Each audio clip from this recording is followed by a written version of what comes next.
right, welcome back to the Real Rundown. I'm your host, Bruno. As usual, I'm here with Pedro, Scott, and Paul. We got a full house tonight. We got a fun one today. We're going to talk about HBO's Task, which just finished this past Sunday, and it's kind of been taken over just my and my wife's conversation recently. It's one of those shows where you just like can't wait to watch the next episode, and it's always surprising. So we'll break that down, the writing, the performances, and just catch up on what everybody's been watching lately. So let's get into it. How you guys been? What's good? It's been a while since the four of us have been on, I think. Maybe I'm wrong. We're gathering for pre-Halloween. We're pre-gaming Halloween right now. I think the last time was like 3 weeks ago when we did the fall preview. And that segues, how is the ratings going right now for the fall preview? Oh, yeah. So I do have the ratings up here. Give me a minute to pull that up. Well, one of the things, I actually watched one of the things on my list. I believe it was John Candy's documentary, I Like Me. And it seems like it's pretty high in the ratings. Don't jump the gun just yet. I want to update everybody on the score. So for those not familiar, a couple weeks back we did a sort of fall preview draft where each of us picked 3 movies, and we kind of bet on which one would get the highest critic score and audience score on Rotten Tomatoes. It's still early to be. Actually, only Pedro and Scott have picked movies and shows that have both an audience score and a critic score. Those being, let me see what we have here: Tulsa King Season 3, The Smashing Machine, Tron, and House of Dynamite. Those are the only ones. And right now, Scott is slightly ahead. And the winner is slightly. Yeah, I thought Scott would have had like a huge lead at the beginning.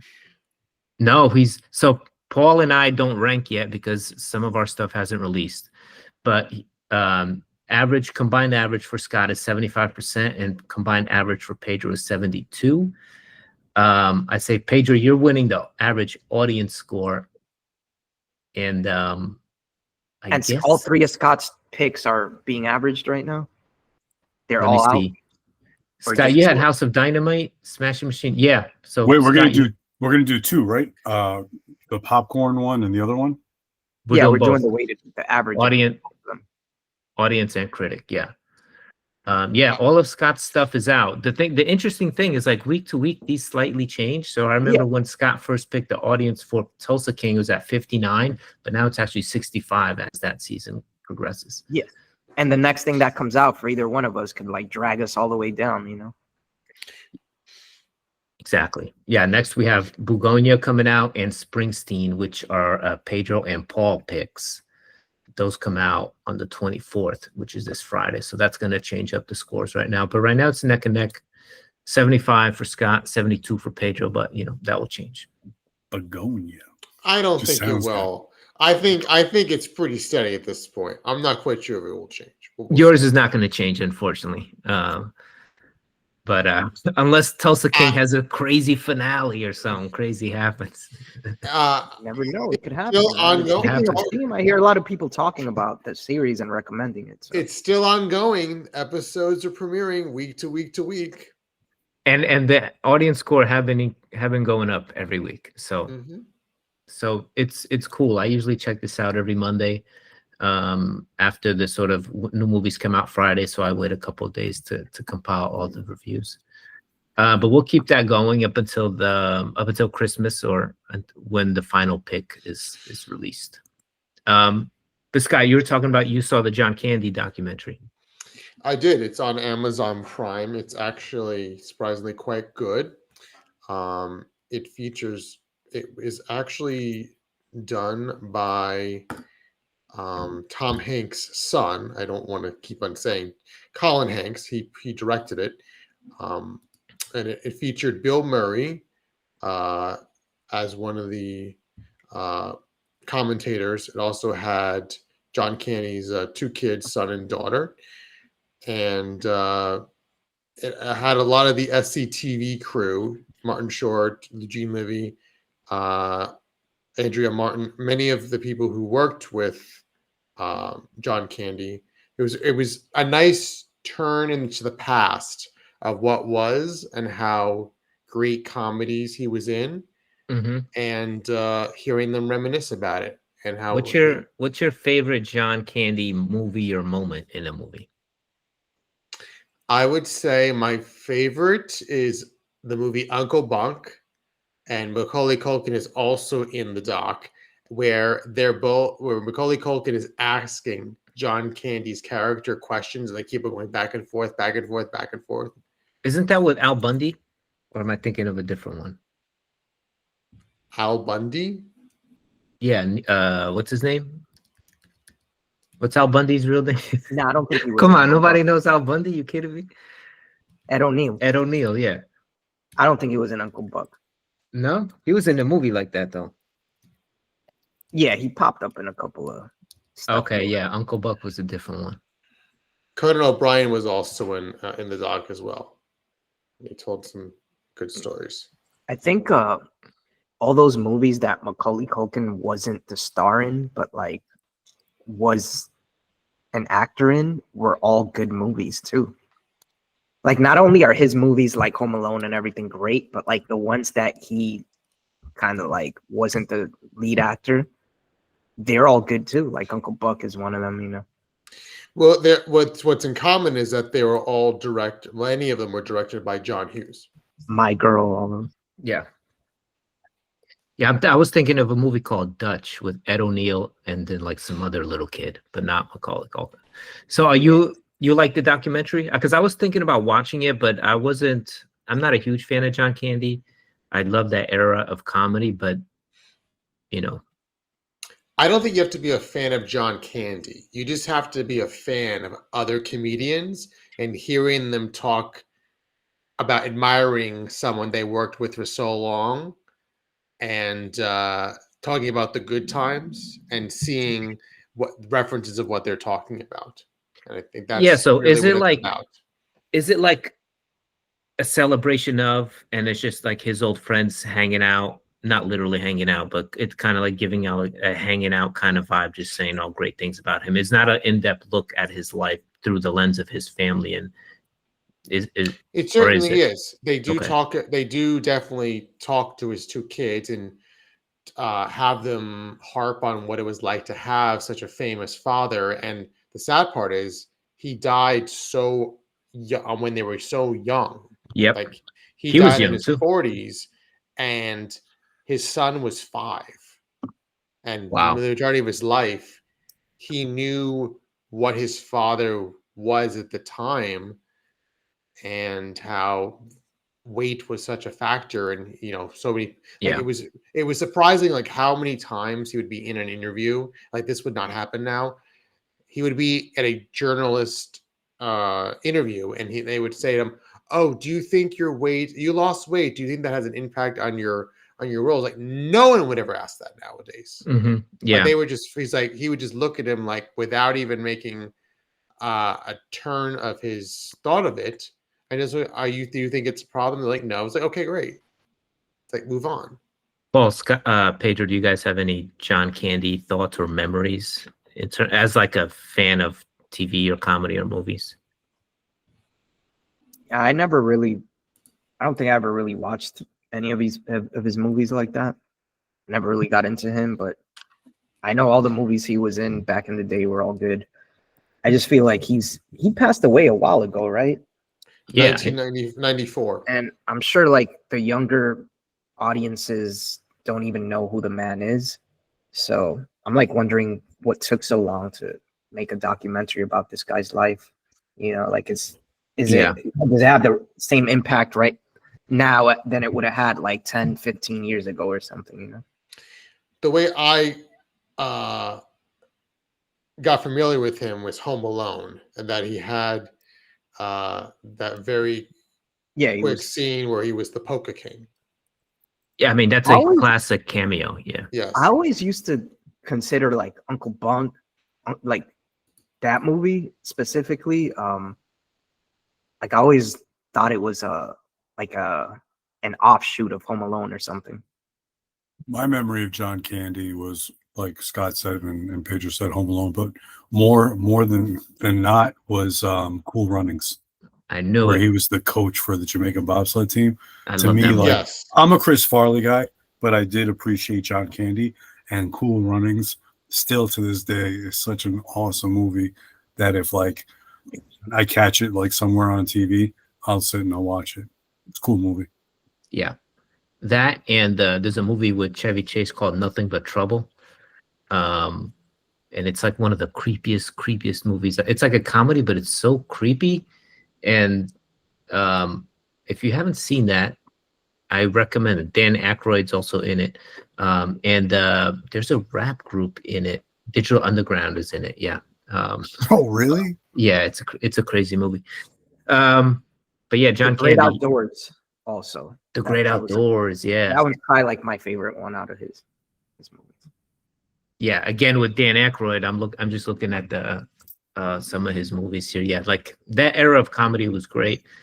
John Candy didn't really always hit for me, but certain roles, especially Cool Runnings, yeah, like that, were a big part of my childhood. Did anybody see anything else worth mentioning? Scott, I wanted to ask you about your theater experience with your recent theater experience. Yes, I did see Smashing Machine in theaters, and it was Yo. the first time I was in a theater since 2019. I thought he was gonna say 19 What? something. Oh yeah. All right. I just had to It- clap for that. Damn, man. that's still like 6 years. It was 1974, and it was black and white, and you had to make sure you put your glasses in a certain position so you could see the screen. I know why You were he ki- went. you were It was kinda one of like his me picks on the earlier. draft. That's why. You were kind of like me earlier this summer. You had to get that monkey off your back, right, and just go to the movie theater.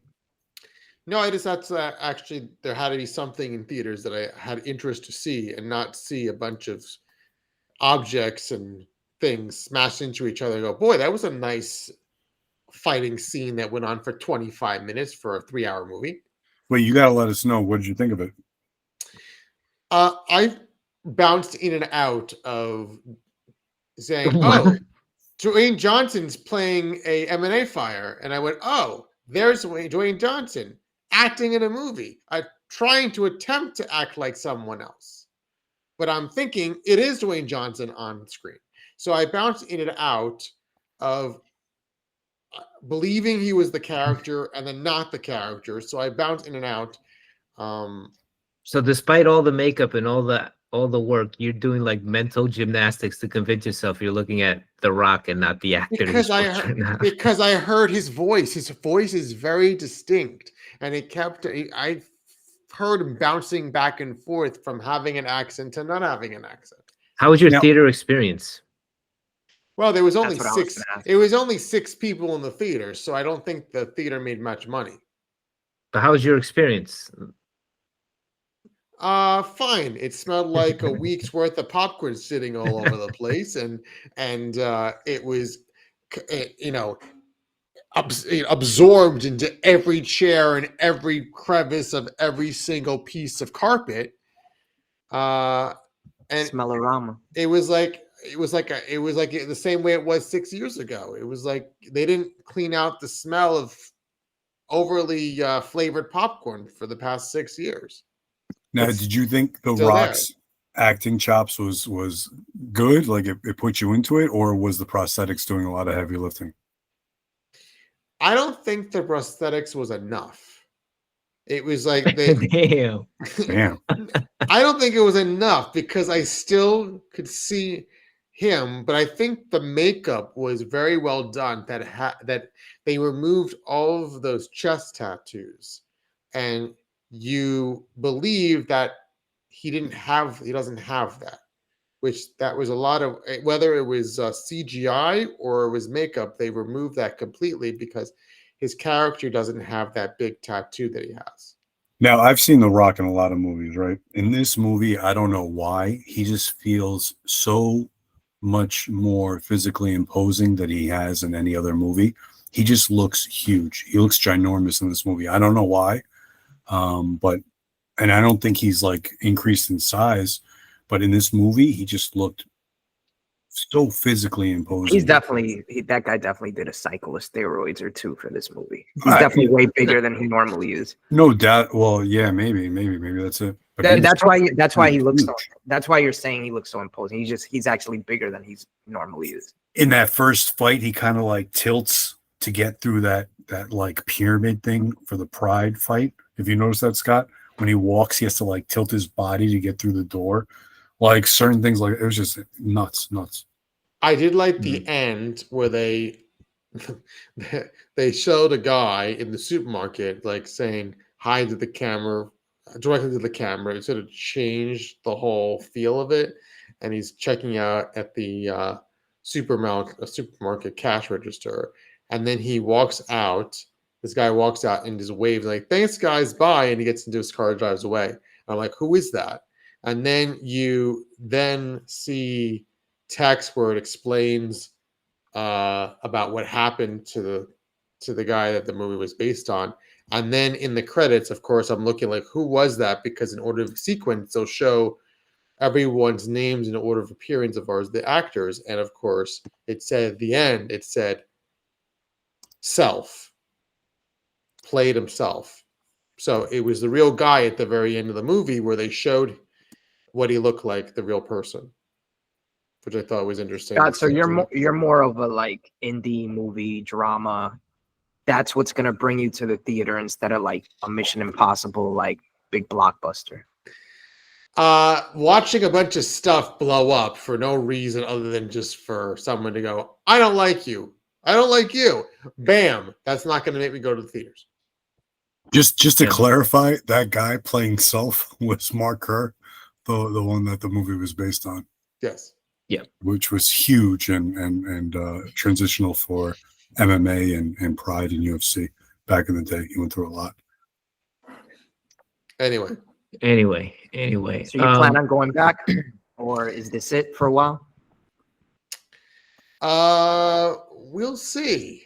We'll see if there's something that pops up. Was this the case of someone's like, hey, I want to go see this movie. Come with me, Scott. Nope. Wow.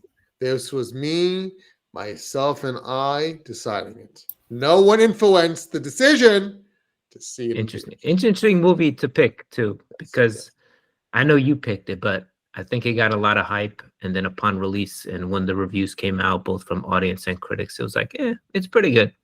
Scott put his money where his mouth is, man. He picked the pick and he went to go see it. That's big. I was definitely not going to go to see Jennifer Lopez's movie that tanked. Damn. Shots. Well, am I wrong? I don't even know. I have no idea. I have no idea if that tanked. I rest my case. This didn't disappoint you enough to be like, I'm not going back. This was a waste of money. No. Pedro wants that testimonial, bro. He's like, give me that proof. No, it didn't. The Jennifer Lopez movie is Kiss of the Spider-Woman. Yeah, great title, but I stayed away from that one. Yes, just like stay away, stay away, stay away. I want to recommend a show that I didn't pay any mind to until I actually watched it. It's a show, I think it's on Hulu. It's called The Lowdown with Ethan Hawke.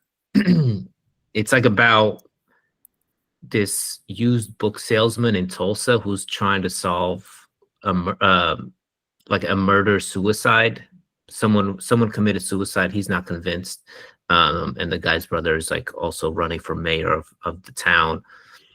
And they get into all kinds of stuff, but it reminds me of a show like from the Coen brothers mixed with Twin Peaks, because there's like some bizarre stuff that just happens. Or like in one scene in episode 3, they have to buy these they're trying to get these old books back because they contain some letters in there. So they have to go like to this woman's place. She's like a woman that lives on a boat.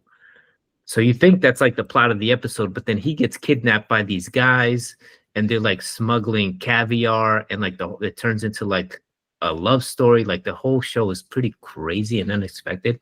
I I think it's on Hulu, but it's like an It's FX FX production. on Hulu. Yeah, FX. Look out for FX, man. They got these niche shows, and they take a lot of chances and a lot of risks with television. And this one for me is paying off big time. So if you can, check out The Lowdown. Ethan Hawke is phenomenal in this, so highly recommend. I don't know if it's getting a ton I watched of. the first episode, and I agree with what you say. Like, it'll start off like with one plot, and then like a bunch of other plots just pop up throughout the episode, like a bunch of side quests. Tons. And the characters get into like all this stuff, and like he starts off somewhere, ends up somewhere else. Yeah, I think it's good. I'm gonna try to watch a few more episodes. But just from the pilot episode, I like the way it picked up towards the end, and like you got hit with all this stuff, like people died, characters got killed. New characters early got on. introduced, like kidnappings and everything, like you said. So He gets into some like trouble. He gets into some shit, and it's like crazy situations, dude. there's a lot. It's like heavily, like heavy writing on that show. Like there's a lot of talking and like a lot of back and forth. So it's a lot to catch, especially when you don't have like 100% full capacity to sit down and concentrate on it. But you could still easy to follow, but there's just a lot of details and a lot of things going on, a lot of conversation, a lot of dialogue. Yeah, it's pretty dense. So yeah, to your point, like if you're not really paying attention, you can easily miss like certain conversations will kind of lull you a little bit, and then you'll end up missing some things. But it's definitely more of a dark comedy than it is anything weird like Twin Peaks per se. But there's there's like a serious element to it, but on the surface, most of it is like it's got this dark comedy like sprinkled on it, where it's a lot of like funny back and forth, like quirky stuff that this character gets into, because he's a super quirky character, and you'll see that the second you start watching it. He's all over the place. Yeah, and the characters are all like, what I think reminds me of Twin Peaks is all how the characters are just so like individually unique amongst themselves. They're just like full fleshed out characters that seem like, I don't know, not otherworldly, but just like a little bit off kind of, and very mysterious, each one of them. So I definitely want to recommend The Lowdown, and it's on one of those platforms like Hulu or FX that won't get a lot of views or attention, but it's fucking dope. Speaking of Ethan Hawke, I saw Black Phone 2, and he's the main. He's the grabber, right? That's his name. Yeah. The main villain. Yeah, he's the main villain in that movie. Black Phone 1 was really good. Black Phone 2, I felt like just as good. The first story was about Finn, the boy. Yeah. He's the one he was in How to Train Your Dragon, the live action one. And the second one is kind of based on Gwen. But they did this really cool thing where, she has like these visions, but when they go into these dream states, they filmed in like VHS, like, the old, what is it, 50 millimeter cameras. And the sound is like muffled, like almost like you're underwater. Yeah. And then as she wakes up or comes out of these visions, it goes back to standard like HD quality. So it was a really cool transition to know when you're in these dream states. For me, one of like the scarring horror movies that I ever seen was Freddy, Nightmare on Elm Street. I was like probably like 8 years old or something like that when I happened to catch it. And it scarred me, like it stuck with me. And this definitely had some elements like Nightmare on Elm Street. I would definitely recommend. The first one was really good. Ethan Hawke he wasn't as much in this second one, but in the first one he was menacing. His mannerisms, the way he talked. I don't know if you guys saw Long Legs, the way he speaks in that tone. Very well done. So very well done. Yeah, I've wanted to watch the first one for a while. Stylistically, it's also like in the 70s, right? I always like those films, they shot they look a certain way when they take place in the 70s, whether it's like a crime drama or a mystery or horror. They have that certain aesthetic to them. But I didn't get around to watch Black Phone, but obviously it got tons of good reviews. So I'm glad this one kind of holds up and is on par for that. I liked, and this one gave me even like Shining vibes in a way, because the setting it takes place is like this camp, during the winter. So just being out there, like in the snow-filled scenery, in a quiet place that's isolated, already puts you into that kind of like off-kilter defensive stance, being out there alone, like anything could happen, and what are you going to do? So it was really cool. I think it was well done. I like the second one. I like the first one a lot, and I think the second one held very well. And that girl who played Gwen, Madeline McGraw, phenomenal job she did too. She was amazing. All right. Oh, and TV show wise, Peacemaker just finished. I thought it was a great season. I thought it was really cool. If anyone's into that, Peacemaker is definitely a fun watch. Yeah, I watched Peacemaker. I watched season 1, and then I caught up with season 2 as that started rolling out. We should have covered that more. It's a really fun series. And I know from at least from what's public, they're not making a season 3, but that story is gonna continue through other characters in the DCU, right? DCU, that's what it is. Yeah. But it's gonna have implications for the Man of Tomorrow, like the next Superman movie. But we were just talking about Smashing Machine and The Rock's like acting chops. Damn, if this show doesn't highlight John Cena's acting chops, like seeing him in other things, and now seeing him in this, and his progression in season 2, and like him hitting some key emotional moments, and his acting chops total on display. Like this was just a feast for him to like show what he's got. And it's interesting, like just seeing his progression. I think he did a phenomenal job. Like he had some really good emotional beats. I love the way they set up his brother, like kind of like the origin of a supervillain, because they both had mirrored like encounters.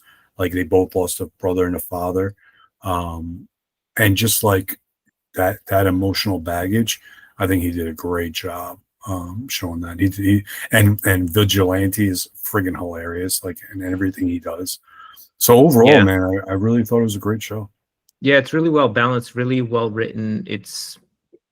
I don't know, it's not like the superhero garbage that you would expect this kind of character to be, just because I feel like when they do these secondary, tertiary character series or spin-offs, they're kind of just handed off to, a new director or a new writer who's like coming into the superhero genre. But James Gunn taking this on himself, he basically wrote every episode.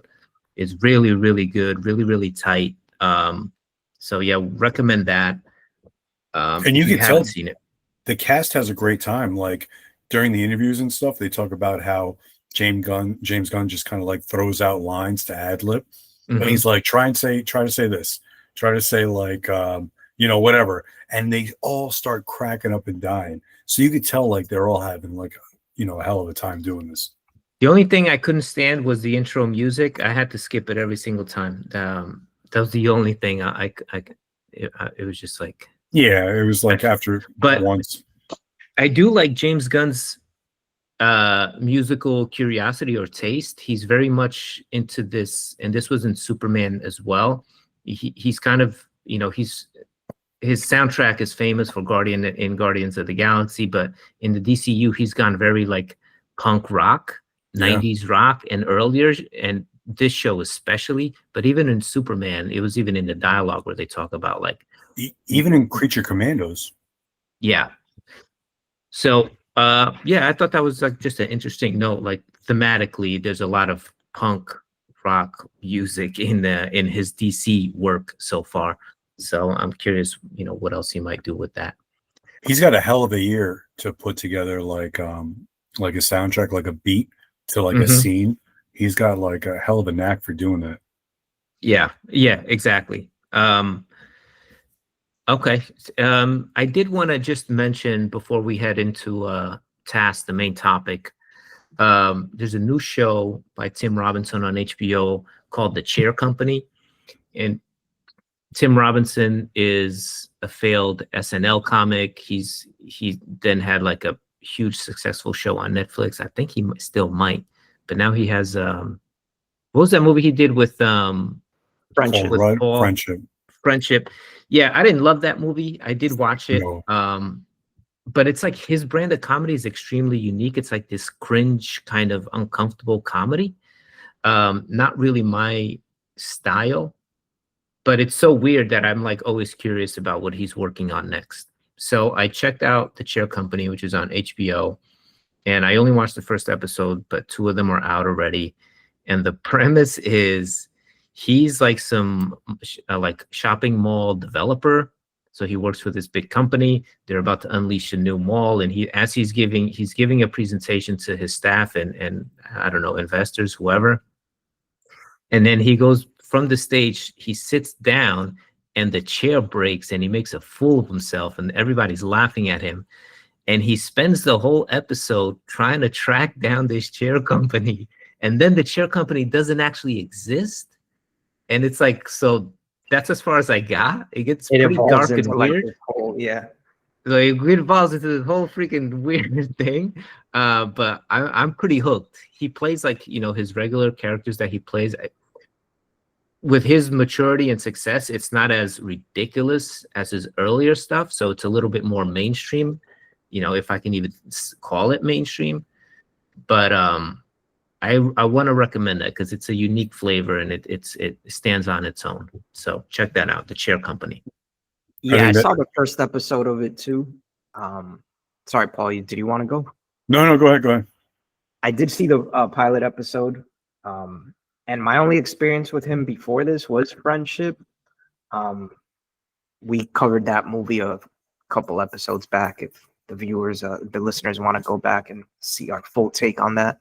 But I with Friendship, like I was like super interested. I thought it was hilarious for like the first 20, 30 minutes. And then the rest of the movie went flat. So with this show, it being a half-hour like comedy, you know, almost like a dark comedy, but a half-hour comedy, I think it's like the perfect length for him, where his comedy style, the whole cringiness, like doesn't overburden you to the point that you're like, I can't stand this guy anymore. So I think I liked it. I thought it was really funny. I thought the premise was hilarious. The way like the story just keeps getting deeper and deeper into like this company's almost a conspiracy. Yeah. And I think this guy is like digestible in like 20 to 30 minute anecdotes. Yeah, that's what it is. And I think it's that, and it because there's like a plot here and we're constantly following him as he uncovers it.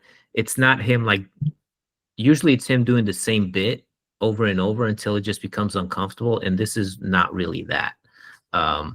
But he is the exact same character he is in like everything else I've seen him. Yeah, like he's like hiding under the desk when his boss comes in, like what are you doing, dude? So he's a little insane. Was he actually on SNL at all, or he never made it? No, he was for one season. Oh wow. So he was on SNL for 1 year. I gotta find like what sketches he was on to see that stuff. I'm interested how he would work in that type of comedy scenario. So he had like a 4-year deal or something like that when he got put on SNL. But after his first season, they were like, hey, like instead of firing you, like we'll just like demote you to the writing team. So he what was the issue with him? Why? I just think his brand of comedy and writing just like wasn't, SNL has to be, appeal to a national audience, be more mainstream, a little safer, and his shit was a little too out there. If you watch his Netflix series, it's fucking out there, but it's cool too. Like there's a sketch where he's like on one of these dating shows, like where you have to give the rose or whatever, those type of shows, like Who Wants to Marry a Douchebag, and his character is just like nonstop on like doing zip lines in the pool, like that's his whole bit. And the girls are like, yeah, I have to break up with this guy because like he literally will not show up. He's always wet. He's constantly just ziplining and splashing in the pool. So little like insane skits like that. Anyway, that's Tim Robinson. He's He's a weird dude, but he's a funny guy. That form of comedy, I think I get my fill from Nathan Fielder. I don't think I need it. This guy, I did not like Friendship at all. Just not my cup of tea. Yeah, it wasn't really my cup of tea either. It couldn't really be saved. When he tries to play normal, like it kind of doesn't work too, right? I know he makes one mistake and then the whole thing goes off the rails. Like, right. Especially in Friendship, you couldn't follow like the emotion of the emotional beats. Like when it tried to get a little deep, it just like the backup wasn't there for it. It fell flat. So like it totally pulled me out of the movie. You know, like it was just a screw up. Like you couldn't feel for him. I had no feeling for him at all. You have no sympathy for him. Yeah, and his reactions to things were just not logical where I can sympathize, right? I think that was the problem with that too.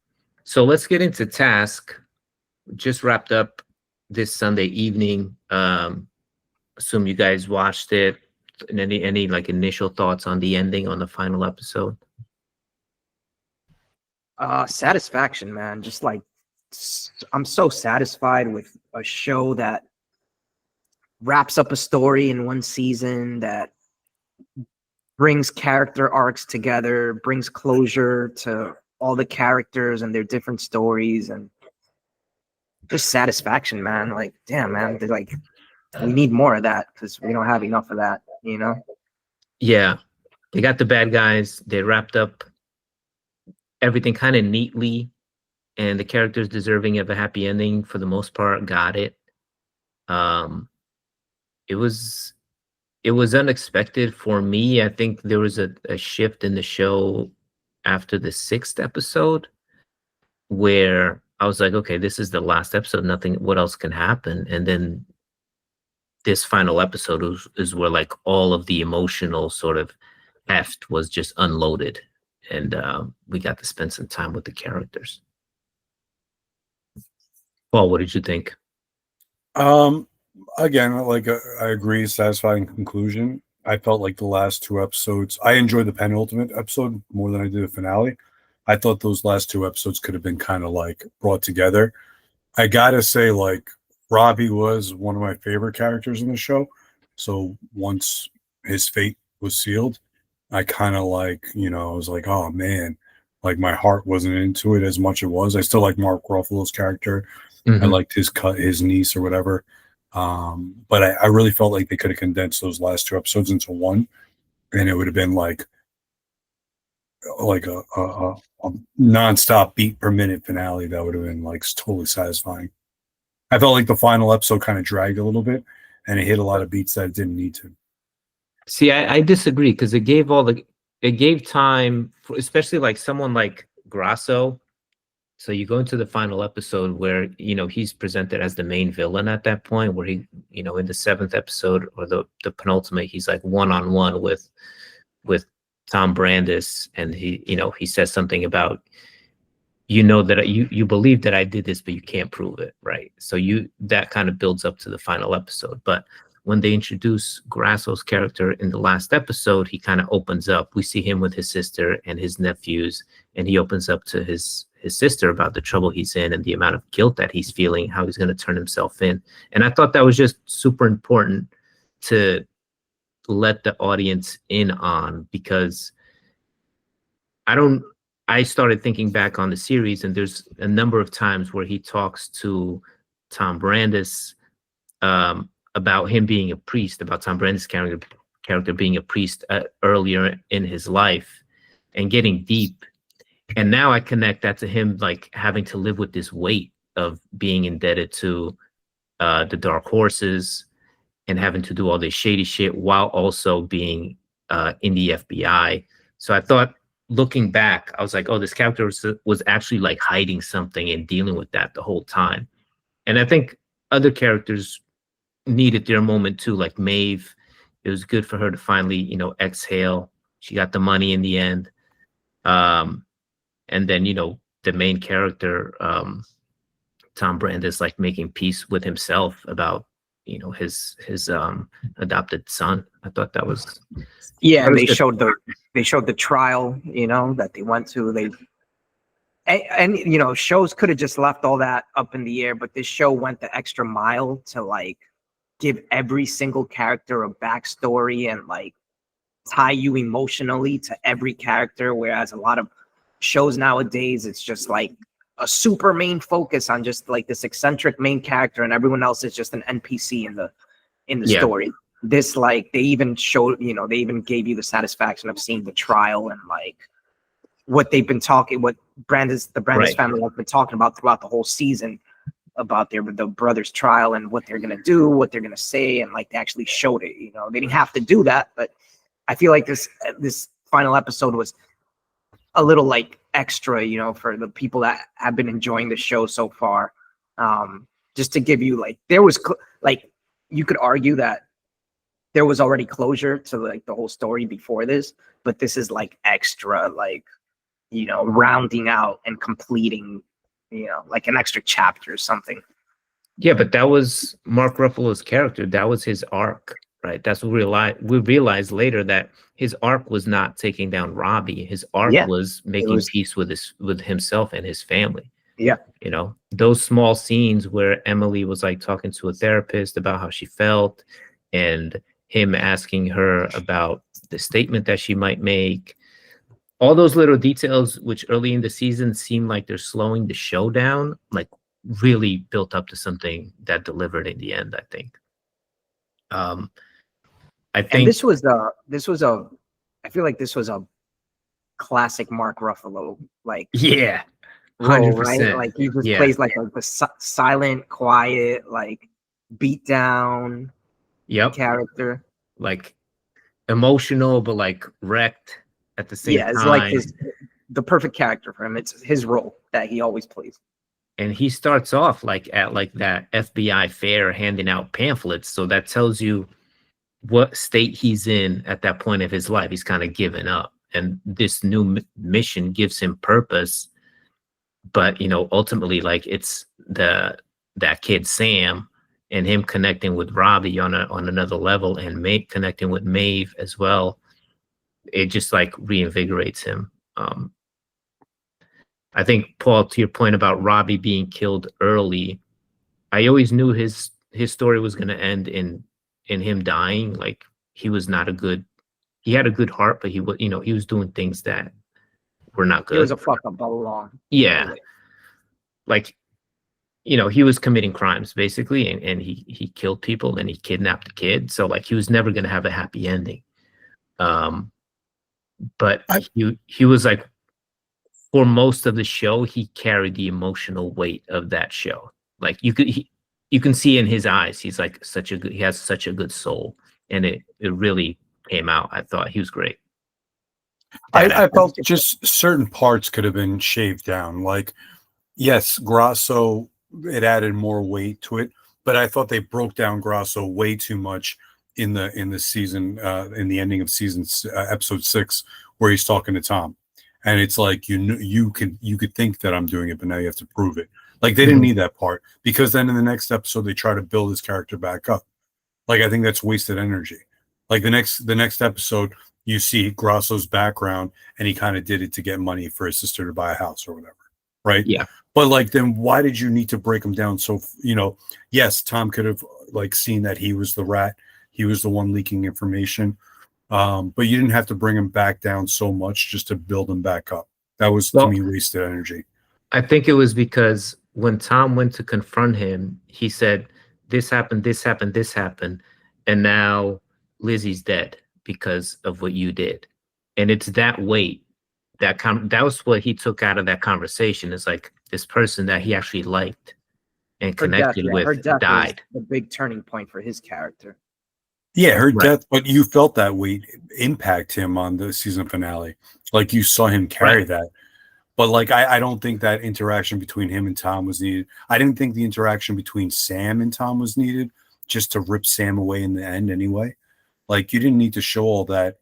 I'd rather the finale showed his actual adopted son, like, getting out of the car, instead of the adoptive parents coming to pick up Sam. You know what I mean? Like, I get it. He had to make that sacrifice. What's better? Are you doing this for yourself, or are you doing this for Sam? Think about Sam. Like, that whole part just added to it. it felt like more of like an epilogue.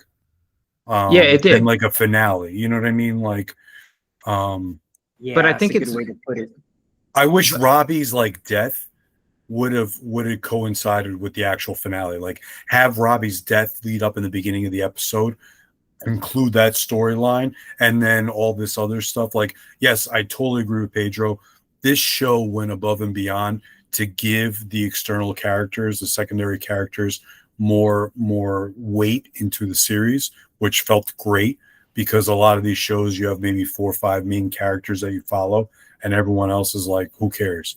This show went above and beyond to do that, but I just wish they had condensed it a little bit better. It felt like so flat after coming off such a penultimate episode, and then the finale kind of felt like it felt emotionally fulfilling, but like it just felt flat to me anyway. I liked the whole show as a whole. Like, it had a nice opening, a nice ending. Everything's bow tied up.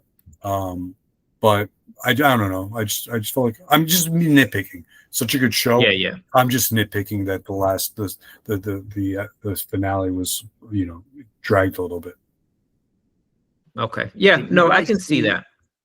Did you guys see it coming that like all these? Because when you look back at it, like everybody died.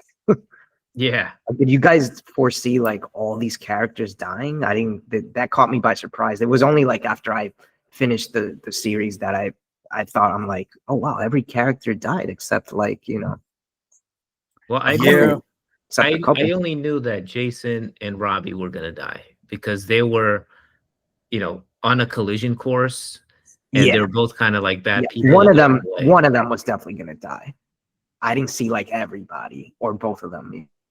I did not expect Lizzie to die when she was hit by a car. Yeah. I That didn't came out of left field. Yeah, but I was happy when Perry died. I was very happy when Perry died. I wish we had gotten more oh God, Robbie, why is that?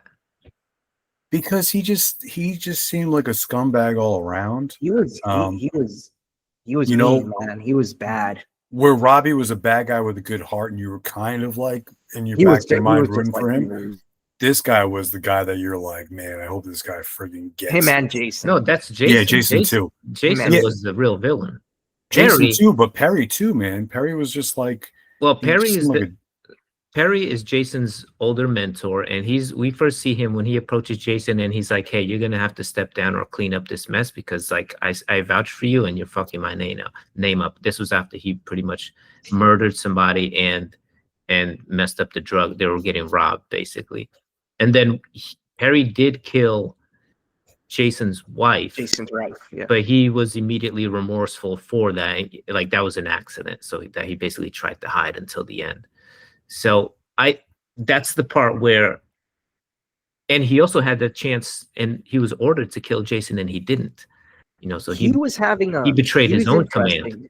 He's interesting because I was gonna bring him up after you, but you did first, because he was having a character arc too towards the end, and they Yeah. he got killed so abruptly that it didn't let him redeem himself. But he started off as like stone cold, like you said. I hated him too from the beginning. He's just so cold blooded. But then after that, we saw him break down after he, I guess, accidentally killed the wife while they were arguing and wrestling in that lake. And Quarry. yeah, and he was about to have his moment. I feel like if he hadn't been killed so abruptly, he might have done something redeeming to like. in my eyes, he's I don't know. the path that led down to Robbie's death, because when he was approaching whatchamacallit's wife, Erin, who had cheated with Robbie's brother. Yeah, he's the one that did the investigation into. Yeah, all the so pieces to me, together. he's the direct line of contact as to Yeah. why Robbie got Yeah. killed. See, I don't think that's why I don't like him. Robbie died because Robbie was robbing the gangsters. That's why Robbie died, and they came after him. Yeah, but they didn't put 2 and 2 together because they went after whatchamacallit first. What was his name? This guy looked up like all Cliff. the old photos of the reunions. He traced the gun back to him and everything. Yeah, so to me, Perry was the direct line to Robbie. If it wasn't for Perry, I don't think these other guys would have figured out Robbie was involved. You know what I mean? Yeah, I get Tom that. would have, no doubt about it. But Tom's a totally different side of the story. And I wish there was more Tom and Robbie interaction because that was such a dope like drive they had in the cabin. Like, man, that interaction was great. And I just wish we got a little more of that. Less Tom and Sam. Like, you knew that wasn't gonna happen. So like more Tom and Robbie. But yeah, they were like kindred spirits a little bit, those two. And yeah, I think Tom had an open heart towards Robbie and definitely towards Maeve because he gave her 2 huge breaks in this one. 1, he didn't charge her for lying about Sam earlier, and 2, he let her walk away with the cash. So he didn't charge her, and he vouched for her in the interrogation room. When he was telling that other detective that he gave her opinion as to how he would have treated the case. Yeah. Now I know it's open to interpretation, like when he zipped up the bag and the money was in there. But like just the logistics of like how the hell did she go hide that money again as the cops were approaching with the ambulance and all that, because they had to take Grasso like real quick. So just the logistics of that kind of threw me off a little bit. And what a great twist when he opened up the bag, right? That Perry and Jason thought they found the money, and they opened up the bag. It was the pamphlets to that Paradise in Canada. That was great. Yeah, that was great. That was a great twist. That was a great twist. Yeah. So it's pretty unanimous that, because they did leave it a little ambiguous, but it's pretty unanimous that she kept the money, or Yeah. Hell yeah, she kept the money. Because when they were leaving, they said it. Yeah, and he had a final speech with his superior, Kathleen McGinty. Yeah. The like FBI superior, and he kind of like hinted at it, and they had a laugh, and she's like, well, I'm retiring, it's not on me or whatever. So I thought that was cool. Did anyone else think it was weird that acting by those like union reps when they were coming in after the shooting? That guy was so like off-putting, episode man. 2 or 3. Yeah, where he came in and he's like, oh, it's standard procedure after a shooting and someone gets killed or whatever, that we start investigating. I don't know if it was 2 or 3. I think it was later on. Oh, you're talking about after the whole task force, after everything. Yeah, and like those 2 weird Italian union reps come in. That guy's acting was so off-putting. Like his eyes were mad wide as he's talking about. Like, did you guys see that? That did not stand out to me, no. The only thing so weird.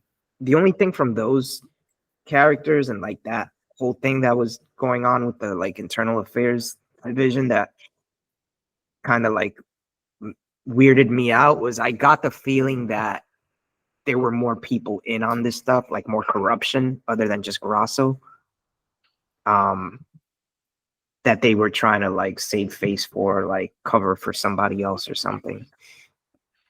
And you did get the hint that this was a bigger, we were just seeing part of it. And like Paul is saying, they like kind of acted like kind of sketchy and weird to the point that I'm like, before we found out who it actually was that was corrupt, I thought it was Kathleen, the FBI director, superior lady. Yeah. I thought it was her. I thought she was the one tipping off the biker gang. Because they kind of like, it was like when Tom reveals to her that, there's someone on the inside tipping them off, he goes to her and tells her about it. Yeah. And then like at the end of the scene, they just show her by herself, like picking up the phone and telling somebody, hey, we got a problem here. Yeah. And you don't know if she's talking to like someone in the biker gang or if she's talking to someone in internal affairs or in the FBI. So that I thought that was cool. That threw me off, but I had a feeling like there was something more people involved in this. There was also that one character who I thought was Grasso's father, who was introduced in the last 2 episodes. It was like the mentor, the union rep guy for him. You could tell that guy was corrupt too. That's what that was very corrupt. But like blonde, gray-haired guy who he was talking to, I thought that was his father, because when we first see him, he's like with Grasso in his house, and they're kind of like, I think he even refers to him as like, I don't know. I thought he was his father, but then by the last episode, everything they're saying, and he shoots him, and he never refers to him as father or son or anything. No, he doesn't shoot him. He gets shot by the other guy. Yeah, he gets shot by the Dark Horse guy. Yeah, the Dark Horse guy comes. That's why he was probably a snitch too for the biker gang, and they can't. Yeah, no, he was definitely involved with them. Like they showed him talking to the biker people and Grasso, you know, he tells Grasso like, hey, look, Grasso asks him, I don't know how you do it for 15, 20 years. You know, how do you live with the guilt or whatever, something along those lines. And he's just like, man, I put my kids through college, so you just suck it up and deal with it. So we know he's the one that put Grasso on to this corruption. Yeah, I think he's like a union rep. I just, for some reason, I thought he was his father when they first introduced him. He's not his father. That guy is, I'm seeing it here. He's chief of detectives, and he's Anthony Grasso's boss. So he's, and he's also the local Dark Horses. In the local police department that Grasso works for. Oh, gotcha. Okay. Because they're local guys, remember. That's how they're connected to the Dark Arts. Yeah, exactly. They're local PD. Because he was getting them union cues of like, when you're gonna get investigated by. Yeah, he was tipping him off as to. Yeah, he was tipping him off. So I thought he was like a rep, like a union shop steward. The show was dope. Do you guys feel like, so this was a mini series? There's not expected to be any more, but this could potentially be like an anthology, where they like True Detective, similar to True Detective, where they have like different locations and a different task force or something. I don't know how that would work because the creator of the show, I don't know if that's Brad Inglesby. I don't know if he would be involved, but would you guys be down for that? That could work. I could see that working. Again, like I said, I'm just happy that we got a well-written, well-acted, well-defined, rounded out story from beginning to end. And it's not like what we see nowadays where it's like, oh, cliffhanger, next season, let's just keep milking it until the thing goes sour. Yeah. And, it's like. Just don't bring back these characters. You could do another like anthology series and just don't connect it. Don't bring these characters back. Let them be where they are. It ended great for them. Don't bring them back. Yeah, the story is great as it was told. And so, as much as I like to see him again, but no. The creator of the show also did Mayor of Easttown, which is like another HBO show, also set in Philly, about like a missing person, and that was again one-off season, one and done. This was his follow-up. Yeah, anytime you finish an episode, HBO recommends Mayor of Easttown. So I'm gonna. He wrote a lot of good stuff. He wrote Out of the Furnace. He wrote The Way Back with Ben Affleck, and he also did the screenplay for that new movie on Apple, The Lost Bus, which I heard is really good too. Damn, it looks like trash. Okay, but The Lost Bus? Yeah. I think it's based on a true story. Okay. We'll see.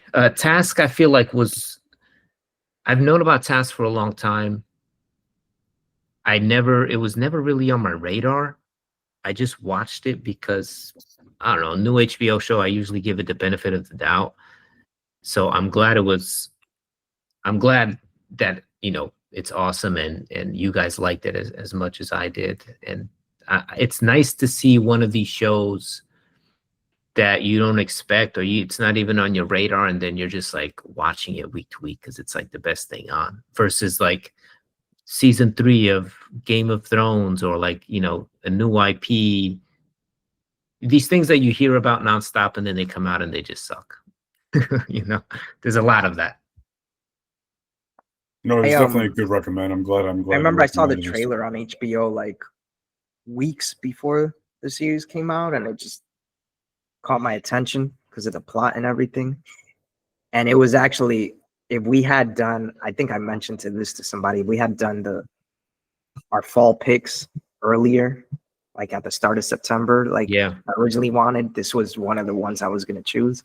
So I'm mad because I would have been in the lead right now. Yeah, we actually missed out on it by a week, I think, right? Something like that, yeah. Yeah. Yeah. But like it was on the list and everything. I was just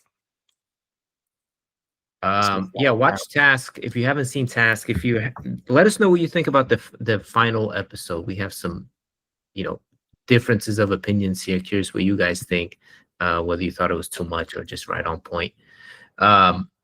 with that, next week is Halloween. We're gonna talk about our favorite Halloween movies, or rather horror movies of the year.